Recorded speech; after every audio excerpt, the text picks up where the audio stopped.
জামালপুরের দেওয়ানগঞ্জ উপজেলায় ভাসমান সেতু ভেঙে ব্রহ্মপুত্র নদে ডুবে নিহত ৫ শিশুর দাফন শেষ হয়েছে।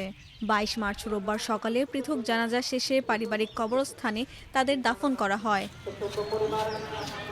নিহত শিশুরা হলো দেওয়ানগঞ্জ উপজেলার ডাকাতিয়াপাড়া গ্রামের জয়নাল মিয়ার ১০ বছরের মেয়ে মায়ামণি ও ১২ বছরের ছেলে মোহাম্মদ মিহাদ, ঝালুরচর এলাকার শেল আলীর ৬ বছরের ছেলে আব্দুল মোতালেব ও ১২ বছরের মেয়ে খাদিজা এবং বেলতলী এলাকার হাবিবুল্লাহর ১৪ বছরের ছেলে আবির হোসেন।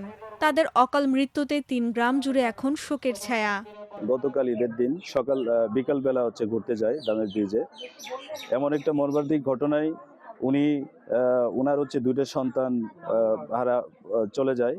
এই একটা সন্তান জীবিত উদ্ধার করতে পেরেছে। একটা ভালো ব্রিজ হইলে সম্ভবত এই ঘটনাটা ঘটতো না।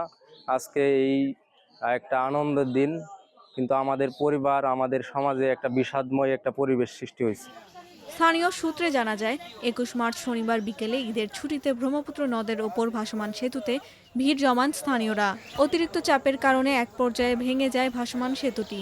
এতে ব্রহ্মপুত্র নদে পড়ে যায় অনেকে, বেশিরভাগই সাঁতরে তীরে ওঠে। তবে নিখোঁজ হয় ৫টি শিশু। খবর পেয়ে ঘটনাস্থলে এসে উদ্ধার অভিযানে নামে ফায়ার সার্ভিস। স্থানীয়দের সহায়তায় ২১ মার্চ রাতে একে একে ৫ শিশুর মরদেহ উদ্ধার করেন ফায়ার সার্ভিসের সদস্যরা। রাতে পরিবারের কাছে নিহত শিশুদের মরদেহ হস্তান্তর করা হয়। এ ঘটনায় জেলা প্রশাসনের পক্ষ থেকে ৪ সদস্যের একটি তদন্ত কমিটি গঠন করা হয়েছে।